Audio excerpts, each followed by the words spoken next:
Here we got a 1965 Ford Mustang 289.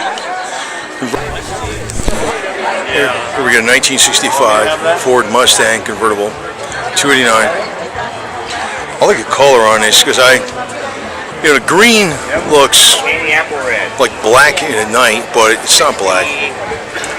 It's like a dark blue or dark green. Some of the green always looks good. I don't know why the hell I like green too, man. Because you could put a little bit of gold with it and it looks good too. You know? Gold and blue, dark blue doesn't go as well as dark gold and dark green. And got a nice console. Oh, he's always had a very nice interior on him.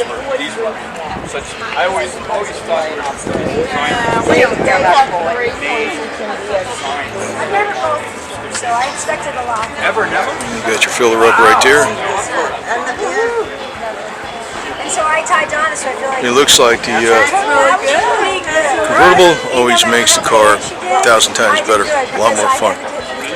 That's how I'm looking at it. Well, I don't really think I did that bad. I thought you did really good. You just the first. And do some side view here. Yeah, when they came out with this car, it's amazing because essentially it's a Falcon, but the body is beautiful. The Falcon's a freaking reliable car, but you got your styling made it. They know what the hell they're.